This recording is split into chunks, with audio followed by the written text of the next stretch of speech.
APJ Abdul Kalam की कहानी जानें और देश के मिसाइल मैन से प्रेरित होने का एहसास करें। संक्षिप्त सिंहावलोकन। ए पी जे अब्दुल कलाम का जन्म 15 अक्टूबर 1931 को तमिलनाडु के रामेश्वरम में हुआ था।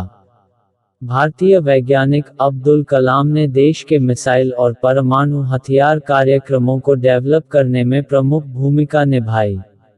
वह देश के 11वें राष्ट्रपति भी बने और उनका कार्यकाल 2002 से 2007 तक का था।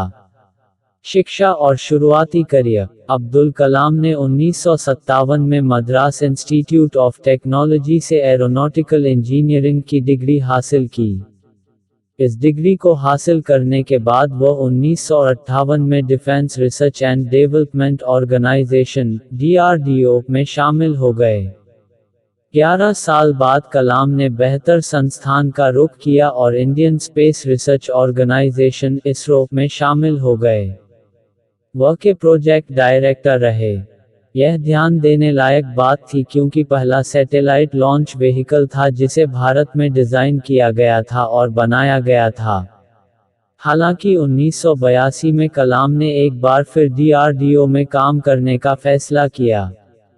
यहाँ उन्होंने उस कार्यक्रम के लिए आधार तैयार किया जिसके तहत कई तरह के सफल मिसाइल तैयार किए गए। इस सफलता के कारण उन्हें भारत का मिसाइल मैन कहा जाने लगा। इन सफल मिसाइलों में से एक को अग्नि कहा गया जो देश की पहली मध्यम दूरी की बैलिस्टिक मिसाइल थी। 1989 में लॉन्च की गई अग्नि को के कुछ पहलुओं को ध्यान में रखकर बनाया गया था। कलाम की राजनीतिक भूमिकाएं। अब्दुल कलाम ने 1992 और 1997 के बीच देश के रक्षा मंत्री के वैज्ञानिक सलाहकार की भूमिका निभाई। 2 साल बाद, कलाम सरकार के प्रमुख वैज्ञानिक सलाहकार के रूप में नियुक्त हुए और 1999 से 2001 तक कैबिनेट मंत्री का पद संभाला। कलाम ने 1998 में भारत द्वारा किए गए परमाणु परीक्षणों में प्रमुख भूमिका निभाई थी जिसने भारत की परमाणु शक्ति मजबूत की, इसलिए उन्हें एक राष्ट्रीय नायक माना जाने लगा। उसी साल, कलाम ने देश के लिए अपना विजन तय किया, जिसका शीर्षक था टेक्नोलॉजी विजन 2020। इस योजना को एक रोड मैप के रूप में लिया गया, जिसका उद्देश्य था अगले 2 दशक में देश को अल्प विकसित से विकसित देश में बदलना। इस योजना में जिन उपायों पर भरोसा किया गया उनमें अधिक कृषि उत्पादकता, शिक्षा और स्वास्थ्य सेवा की पहुंच बढ़ाना और आर्थिक विकास में योगदान करने के लिए टेक्नोलॉजी के इस्तेमाल पर जोर दिया गया था। साल 2002 तक, हिंदू राष्ट्रवादी नेशनल डेमोक्रेटिक अलायंस या NDA ने कलाम को निवर्तमान राष्ट्रपति कोचेरिल रमन नारायणन के उत्तराधिकारी की जगह दी। कलाम एक मुसलमान थे, इसलिए यह दिलचस्प बात है।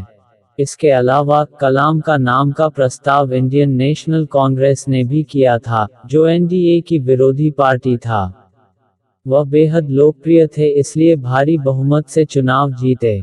जून 2002 में वह देश के 11वें राष्ट्रपति बन गए। उनका कार्यकाल 2007 में समाप्त हुआ और उन्होंने अपने पद से इस्तीफा दे दिया। नागरिक जीवन में वापसी। कलाम बतौर नागरिक देश को विज्ञान और प्रौद्योगिकी की ओर इस तरह ले जाने के लिए समर्पित रहे कि यह और अधिक विकसित हो सके।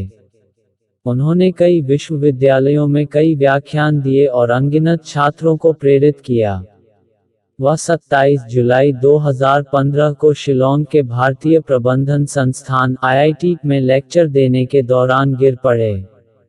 कार्डियक अरेस्ट के कारण उन्हें मृत घोषित कर दिया गया। उनकी मृत्यु पर राष्ट्र ने शोक व्यक्त किया। उन्होंने एक पूर्ण जीवन जिया और कई लोगों को प्रेरित किया।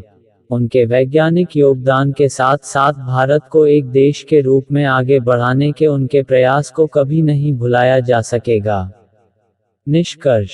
कलाम ने विंग्स ऑफ फायर के नाम से आत्मकथा लिखी, जो 1999 में प्रकाशित हुई थी और साथ ही इंडिया 2020 की अगली कड़ी थी जिसका शीर्षक था ignited minds.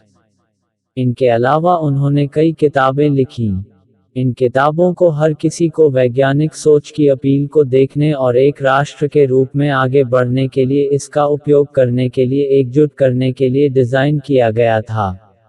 APJ Abdul Kalam का योगदान इतना अधिक था कि उन्हें देश के सर्वोच्च पुरस्कारों से सम्मानित किया गया, जिनमें पद्म विभूषण 1990 और भारत रत्न 1997 शामिल हैं। डिस्क्लेमर: इस ब्लॉग का उद्देश्य है सिर्फ जानकारी देना, न कि कोई सलाह, इन्वेस्टमेंट के बारे में सुझाव देना या किसी स्टॉक की खरीद बिक्री की सिफारिश करना।